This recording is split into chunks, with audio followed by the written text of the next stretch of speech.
Hello everyone. Welcome to BYK Book Summary. I am Amin. Here we decode the inspiring journey, mental warfare, and empire building life lesson of the world's greatest legend. Today topics and their biggest secret are right on your screen. Let's dive in with my AI co-host. So, let's talk about one of the most incredible transformations in modern history. It's the story of Andrew Carnegie. This is a guy who started out as a totally penniless immigrant, became the richest man in America, and then gave almost all of it away.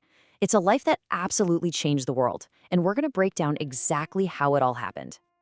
Okay, so this is where it all begins. Picture this, it's 1848, and a 12-year-old Andrew Carnegie, who has just arrived from Scotland, gets his first job in a Pittsburgh cotton factory. His weekly wage, $1.20. And we're not just talking about the bottom of the ladder here. For most people, that was the only rung they'd ever know. All right, now let's fast forward to the absolute peak of his career. At his height, Carnegie's fortune was worth the equivalent of over $350 billion today. So the question is, how on earth do you go from $1.20 a week to that? Well, the answer is a total masterclass in ambition, vision, and some seriously ruthless efficiency. To really understand the man who became a titan of industry, we have to go all the way back to the beginning. We're talking about a world of poverty and hardship, a world that was a million miles away from the smoke and fire of Pittsburgh's steel mills. So, Carnegie was born in Scotland back in 1835. His dad was a highly skilled handloom weaver, but his whole childhood got turned upside down by the Industrial Revolution. See, these new power looms came in and pretty much made his father's craft worthless, and the family was just financially wiped out. And you have to understand this. Coming to America wasn't about chasing some big dream. Nope, it was about pure, simple survival. The Carnegies basically traded the financial insecurity of a tiny Scottish cottage for the total unknown of a new country. It was a place where young Andrew had to start working the second he got there, just to help put food on the table. But that poverty, it lit a fire in Carnegie. He didn't just want to survive, he was absolutely determined to understand the world that was buzzing all around him. And this relentless drive to learn, it became the engine of his entire ascent. This curiosity was his guiding principle in every single job he took. From that cotton factory to being a telegraph operator to managing a railroad. He was never, ever content to just do his own little task. He had to know how his piece fit into the bigger machine. He had to understand how the entire system worked from the very top to the very bottom. But knowledge alone wasn't going to cut it. He combined it with networking, always building relationships with powerful people, like his mentor, Tom Scott, who was a big deal at the Pennsylvania Railroad. He jumped on every opportunity, even borrowing money from his mom for an early investment that paid off big time. And then there was this. Every single Saturday, he went to the personal library of a Colonel Anderson, who opened up his book collection to local working boys. That one little act of generosity would end up changing Carnegie's life, and believe it or not, eventually, the world. So, armed with all this knowledge and some really powerful connections, Carnegie was finally ready to make his big move.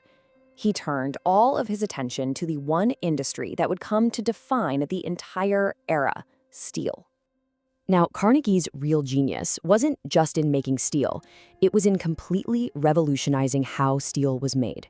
His core strategy was something called vertical integration. And to put it simply, it just means you own everything, the whole shebang. So here's how his model worked. Carnegie didn't just go out and buy steel furnaces. Oh no, he bought the iron and coal mines to get the raw materials. Then he bought the ships and the railroads to transport it all. By controlling the entire process from start to finish, he built an empire that nobody could touch.